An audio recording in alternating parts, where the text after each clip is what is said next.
పుట్టపర్తిలోని శ్రీ లలితా సోమేశ్వరాలయంలో ఆలయ కమిటీ ఆధ్వర్యంలో నిర్వహిస్తున్న చింతామణి నాటక ప్రదర్శనలో శంకర్ భవాని పాత్ర సన్నివేశ దృశ్యాలు.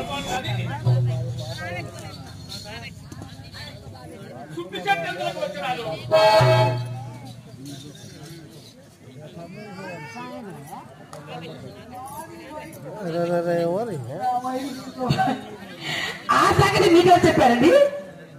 నేను చూస్తున్నా వీధి బొమ్మల వచ్చలతో మీ అమ్మకంత పడవలసి వస్తున్నాయి.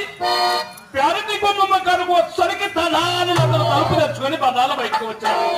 ఆ పాటను అతను చూసి నేను నన్ను చూసి అతను తెల్లబోయినా అతనికి అనుమానం కలుగుకున్నట్టు కోడికి ములాడుతూ కొంత దూరం పెట్ట వెళ్ళాను. ఏమో సుబ్బిశెట్టి కోమట బిడ్డ సాధారణమైన కోసిన నిజమే చెప్పడు.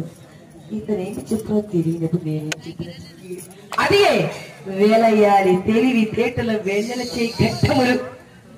ఇప్పుడు ఈ ప్రవర్తన ఏమండి ఎందుకు కీర్తించి సుబ్బిశెట్టిని అతనే మీరు అడగపోయారా? కావలసి వచ్చిన అని చెప్పినాడు. చెప్పారు కదా. మీ సందేహం ఏమిటండి? నా సందేహం అవును, నా మీద నీకు ఎప్పుడు సందేహమే.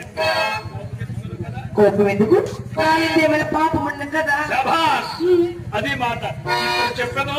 మేళ్ళ మనకు వచ్చిన వారు విత్తల విడిగా వీధి గొమ్మల బొక్క పెదరుతూ పెరగదాని బాగున్నాయా అని నా సందేహం. అప్పుడే వచ్చిన ఆ సంగతి అతను అడగపోయిన తీరిక నీరు అంతలో ఒక బాల్య మిత్రుడు పడి బహుకాల సమావేశం వల్ల పరమాదరము చేత కుశల ప్రశ్నలు వేస్తూ పొంది